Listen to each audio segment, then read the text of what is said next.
If you want to learn how to make custom keychains and hype chains so that you can expand your business and get into customization and make yourself stand out from the other businesses around you, then this video is for you. Today, I'm going to take you on a step-by-step walkthrough of MakerWorld's image to keychain so that you can make oversized hype chains like this, or even small keychains and bag tags like this for your local sports teams, businesses, even national sports teams if you want to use their logos. Hi, my name is Ashley, and I have built a six-figure bakery from my home. Now I am taking everything that I learned from building that business over 6 years to build our 3D printing business from home. But this time I'm taking you along on the journey because I think everybody has what it takes to build a small business. So let's get into today's video. So to start off, you want to head over to the MakerWorld website and click on Maker Lab, and then you're going to scroll down to where it says Image to Keychain. Click on that, and then you're going to click Create from Blank and upload your image that you want to use. So now what it's going to do is it's going to show you your image before it's processed, and this is where you can choose your image thickness. If you want to keep the background, get rid of it. I always choose to get rid of the background, and I chose 3 millimeters for my image thickness. Now it's going to process that image and show it to you, and you can decide whether you like it or you want it to process it again. I find that the second time it looks better, so I tend to process it again. Once you confirm which of the images you want, it's going to show you all the colors that you have in your image. And if you have a standard AMS with 4 colors, you're only going to be able to choose to go with 4 colors here. Now, because of what I'm going to have to do with this image, I am eliminating the colors in the pupils because I need it down to 3 colors, as I need to use the 4th color to put a background behind this image.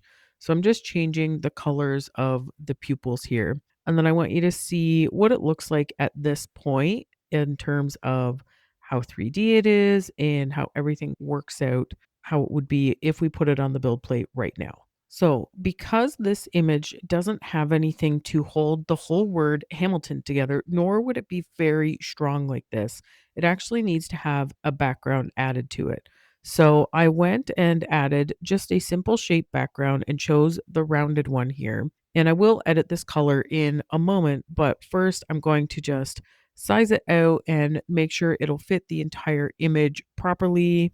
I also want to go ahead here and change the thickness. Typically, I like the overall thickness of these pendants to be 10 millimeters. So because I chose 3 millimeters already for the top part of this, I'm going to go ahead and I'm going to change the thickness of the backing plate. And you can see I set it to 8 millimeters here. I will change it momentarily, but I'm going to just take a look at it and see how it looks overall on the plate right now. And then I went ahead and changed the background color there to the blue that it will print in. So now I have the 4 colors that I'm going to use, and we need to add an attachment to this. Typically, I'm using the hook attachment because I don't have this large background that I have added myself. But for this one in particular, I chose to add the whole attachment because I think that it works better with the design of this model. I set it here to 12 millimeters. I would actually suggest going to 14 or 15 millimeters just to make sure that you have enough space in that hole. And then I just wanted to take a look at it from all different angles and make sure that it looks good to me so that I know when I save it, it's going to turn out how I want it to turn out. And now you see, I'm just going to go back here and change the thickness because, again, I want the overall thickness to be 10 millimeters exactly. And I just took a look one more time to make sure that everything looks good from my view for the plate, the thickness, color, all of that before I go ahead and save it. So from this point, we're just going to go up and click download. And I'm obviously going to choose to download the 3MF version here because I want it fully colored already when it gets opened up into Bambu Studio.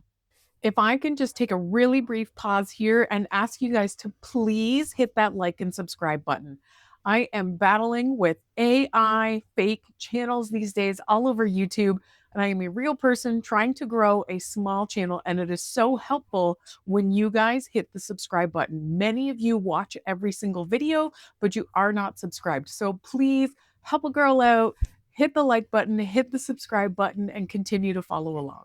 And now we're going to jump back into Bamboo Studio. And the first thing I'm going to do is change this to my A1, and I'm going to then alter the size. I typically like to make these 8 inches wide. I find that is a very good size. So that's approximately 204 millimeters. But when you do that, it's automatically going to change the height. So I'm going to go back and I'm going to uncheck uniform scale, and then I will change just the height to 10 millimeters so that everything else stays the same, but I can get it back to the thickness that I want it to be at when it's going to print. Now, I have a handful of settings that I change in here. First and foremost, it will always have ironing on. I do not like ironing on these. I turn the ironing off. I reset the way that they have the wall generator here. Then I do like to go over into strength, and from there I will bump the walls up to 3 just to make it a little bit stronger. And you can just follow along and watch the other couple settings that I like to change here. It's just where I found that it has given me the best results overall in terms of sturdiness and print quality when this is all said and done. And the last thing that I will do is turn off the brim, as that's just something that it adds in when you save it from MakerLab, and it's not something that we need. So I do like to get rid of that. Now I want to slice it, and you can see here that this model takes approximately 3 hours and 44 minutes, just under 110 grams overall of filament. So I'm going to send it to the printer, make sure that all my colors are preset properly, and get the job going. You can see here what it looks like in the process. I then printed some chain links, which you can find lots of different options for on MakerWorld. And then I like to use this particular split ring link as the one that joins the pendant to the actual big chain that will go around their neck. It does print in just one piece, but you're able to open it up to feed it through a lot easier than trying to jam the other ones on. Now, if you wanted to print your other chain links in a material that is a little bit more flexible, you could go ahead and do that. But I just print all of mine in PLA, and then I do the same for this one. I will change it to the size that I need depending on how my model is. And then when I print it out, it will slide through the hole of this pendant a lot easier, and then I can just slip my chain right on top of it. Here's a quick look at the finished product. You can actually see I had some issues here with the flow calibration through my nozzle, and that is a nozzle that I have been thinking I need to replace for a little while. I'm glad I just made this to be able to show you all for this video, and now I will definitely be changing out that nozzle. So, whether you're going to go big or you're going to go small, I really hope that this tutorial will open up new avenues for you within your 3D printing business.